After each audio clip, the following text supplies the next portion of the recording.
Searching for the best New York City high school for yourself or your child? InsideSchools has profiles of more than 1,800 New York City public schools. Let's break it down. Visit insideschools.org/hi and click Start Your Search to find schools you might be interested in.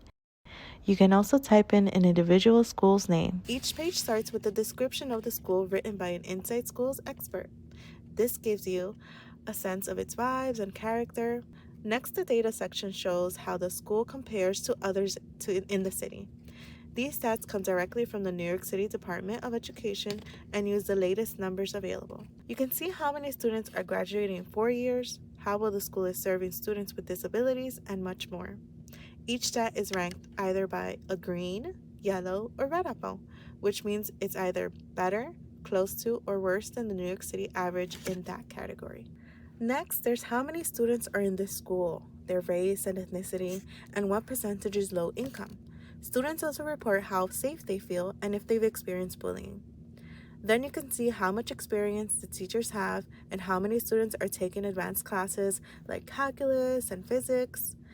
Next, find out the requirements for applying to the school. Some have special programs like early college or career and technical programs. After that, you can check out the courses being offered and their sports teams. The school's address and directions to visit are at the bottom of the page. If you want to go back to a section, click the school's name at the top of the page, and if you're planning to visit or want to learn more, visit the school's website or its DOE profile on MySchools. Last, don't forget to check out the comment section where the community members weigh in their own experience and advice. Make a free InsideSchools account to save your favorite high schools, add your own comments, and learn more expert tips about the world's largest school system. Good luck searching.